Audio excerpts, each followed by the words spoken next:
ब्राह्मण, क्षत्रिय और वैश्य इन जातियों के नाम तो आपने सुने ही होंगे। तो इसकी शुरुआत कैसे हुई चलिए जानते हैं। पहले भारत में काम समाज के आधार पर किया जाता था। जैसे कोई खेती करता, कोई मजदूर था, तो उन्हें उनके काम से जाना जाने लगा कि कौन क्या काम करता है। लेकिन समय जैसे जैसे बीता, जिनके पास जमीनें, शिक्षा संसाधन थे, उन्होंने सभी कामों को अपने हिसाब से करवाना शुरू किया।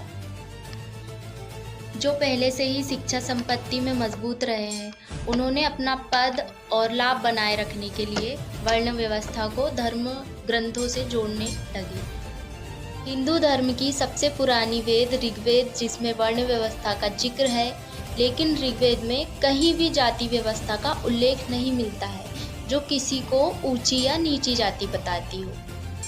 ऋग्वेद के अनुसार ब्राह्मण ज्ञान और शिक्षा देने वाले को कहा गया, क्षत्रिय राजाओं और योद्धाओं को कहा गया, वैश्य व्यापारी और खेती करने वाले को कहा गया, वहीं शूद्र सेवा करने वाले को कहा गया। बाद में जो वर्ण व्यवस्था थी वह जाति व्यवस्था में बदल गई। जिनको पहले काम से जाना जाता था, बाद में जन्म से ही जाति के नाम से जाना जाने लगा।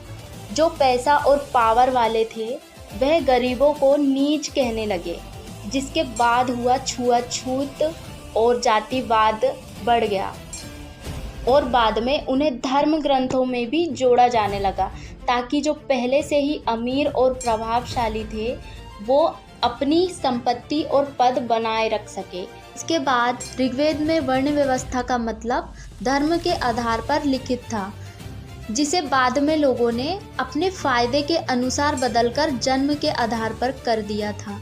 जब अंग्रेज भारत में आए तो उन्होंने 1881 में इसे लोगों की जाति के अनुसार नाम लिखना शुरू किया था, जिससे जाति व्यवस्था, जातिवाद मजबूत हुआ।